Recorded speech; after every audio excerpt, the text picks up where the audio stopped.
खबर आ रही है भोपाल से, जहां विधायक नारायण त्रिपाठी मीडिया से हुए रूबरू। कहा, होर्डिंग से राजनीति नहीं होती।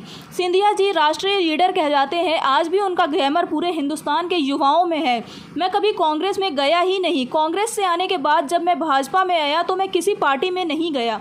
मैं अपने काम के लिए लगातार मुख्यमंत्री के संपर्क में था, जिले बनाने की बात करता था और मैंने अपना जिला बनवाया। विधायक नारायण त्रिपाठी के मंत्री बनने के सवाल पर उन्होंने कहा, मैं कभी मंत्री बनने की दौड़ में था ही नहीं। सबके संपर्क में बराबर रहा हूं। मैं कभी किसी से संबंध नहीं बिगाड़ता। होर्डिंग से राजनीति नहीं होती कि होर्डिंग से राजनीति हो जाए। ज्योतिरादित्य जी राष्ट्रीय लीडर कहलाते थे। आज भी उनका ग्लैमर पूरे हिंदुस्तान में युवाओं के बीच में है, लोगों के बीच में है। मध्य प्रदेश में उनका एक बहुत बड़ा जनाधार है। ज्योतिरादित्य बड़े लीडर हैं। भारतीय जनता पार्टी के साथ मिलने पे दोनों मजबूत होते, दोनों की ताकत बढ़ती है। फोटो और होर्डिंग एक अलग मामला है। क्या लगता है बराबर आप संपर्क में हैं? अगर कांग्रेस आपको ऑफर करती है तो जाएंगे? किसी भी तरह नहीं, कभी गई नहीं भैया। मैं कभी कांग्रेस में गई नहीं। जब तक कांग्रेस में था कांग्रेस में रहा, इसके बाद में बीजेपी में आया तो बीजेपी में हूँ। मैं अपने काम के लिए लगातार मुख्यमंत्री जी के संपर्क में था। मैं अपने जिला बनाने की बात करता था और जिला बनवाया। आप लोग सब देखे जाने। और मैं जब भी मिला तो मैं दिन को मिला, रात को नहीं मिला। अगर आपको मंत्री बनाया जाता है तो कैसे क्या करेंगे? मैं मंत्री की दौड़ में ही नहीं हूँ। मैं मंत्री की कोई दौड़ में नहीं हूँ। चर्चा में था कि आप कमलनाथ के नज़दीक में थे, क्लोज में। मैं नज़दीक में क्लोज में तो सबके हूँ।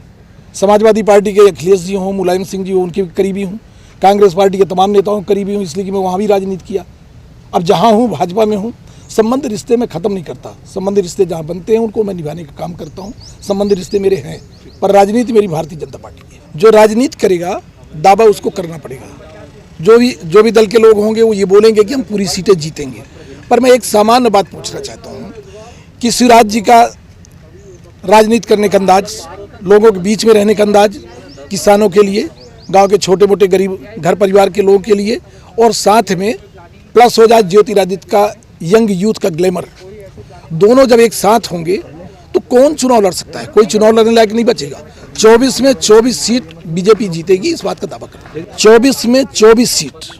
मैं एक बात बताना चाहूँगा कि हमारे देश के प्रधानमंत्री नरेंद्र मोदी जी, हमारे सम्माननीय अमित शाह जी, इनकी कार्यशैली, कार्य करने का अंदाज, अंतर्राष्ट्रीय स्तर, अंतर्राष्ट्रीय राजनीति में जिस तरह ख्याति प्राप्त की है, इसके बाद शिवराज सिंह चौहान जी, साथ में ज्योतिरादित्य सिंधिया जी का ग्लैमर, जब दोनों का शामिल होगा तो मुझे आप एक बात बता दें कि कौन ऐसा प्रत्याशी हो सकता है कांग्रेस का जो भारतीय जनता पार्टी के प्रत्याशियों चुनाव लड़ सके।